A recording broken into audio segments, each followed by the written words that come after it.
So hello guys, good morning. So welcome back to my YouTube channel. This is Autoboy Zone.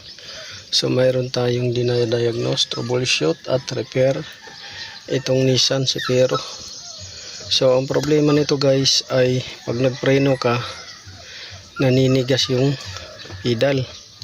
Minsan naman pag nagpreno ka, dalawang apak muna bago kumagat. Minsan naman talaga lusot. So halos tatlong symptoms ang mayroon nito guys. Matigas pagka inapakan, lumulusot pag inapakan, at dalawang beses siya apakan bago kumagat.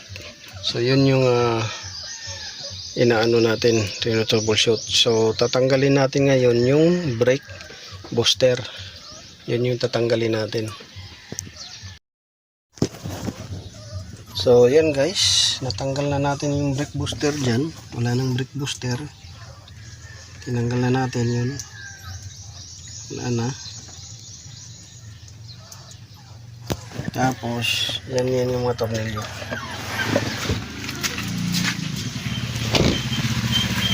So ngayon dito tayo.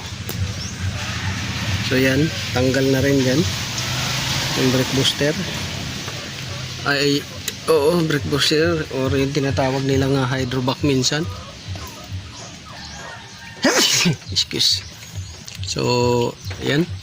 So, itong Sefiro guys, masikip to guys. Halos magtatanggal ka muna ng intake manifold dahil nakaharang dito banda para maiusog mo tong ABS motor. So, ito yung ABS motor assembly. Nakaharang dyan dito. So halos walang clearance dito. Alam mo itong pipe na to halos dumikit na sa brake booster. So kailangan magtanggal ka ng intake manifold, tapos saka mo to iusog yung brake ABS motor. So hindi na ako nagluwag ng fittings dyan dahil kadalasan pagka mga matagal na, pagka nilawagan mo, minsan pagbalik mo hindi mo na may balik dahil na lost thread na nung pagbunot mo. So yun, ganyan kasikip guys. So nagtanggal lang tayo ng brake master fittings, ito at saka yung isa, pero yung iba hindi na natin tinanggal. Hinawi na lang natin at konting ingat lang para hindi siya maputol or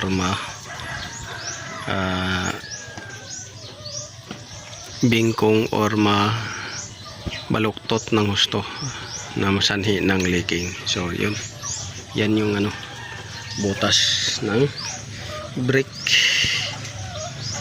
booster or tinatawag nilang hydrovac. So takpan lang natin yan guys dyan para hindi mabasa ng ulan.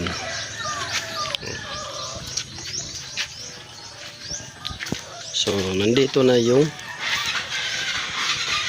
brake booster. So katanggalin natin to. Yan. Kadalasan nito guys, yung problema nito ay singaw siya.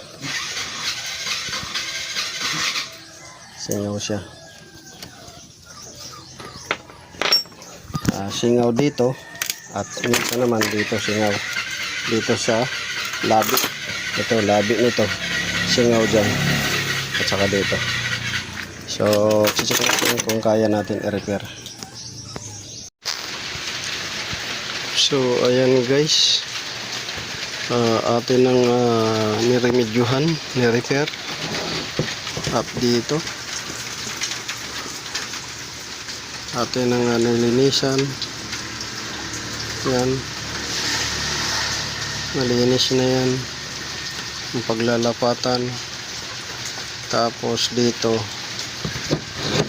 atin na rin nilinisan at lagyan ng o-ring gasket. So try na natin salpak.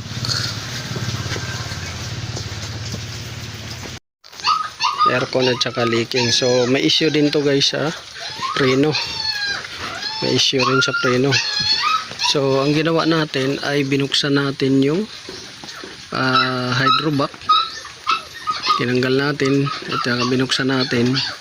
So nireseal lang natin yung leaking, lagyan natin ng o-ring.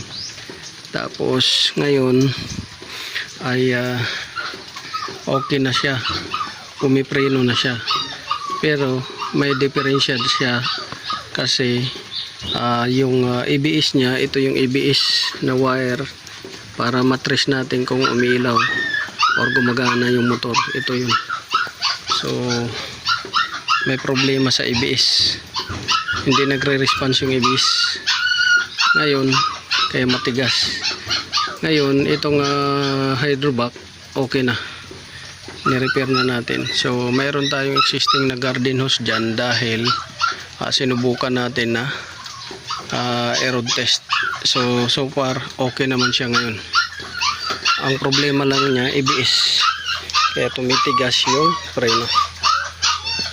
So yun lang guys, this is Otoboyson. So na-resolve natin yung issue ng aircon, na-fix natin issue ng leaking ng makina sa valve cover doon, at saka yung palyado, spark plug, pinalitan natin at nilinis natin yung mga sensor at saka yung mga wire na may putol or loose connection. So ngayon yung dito sa brake is na improve natin konti, although na yung ABS ayaw gumana. So yun yung kailangan palitan, mahal nga lang. So okay naman siya, pumipreno. So yun lang, this is Otoboyson. So kung nagustuhan niyo to guys, mayroon kayong natutunan, don't forget to like, share, subscribe my YouTube channel Otoboyson. At saka pasensya na kayo sa maingay naming tuta. So God bless you all.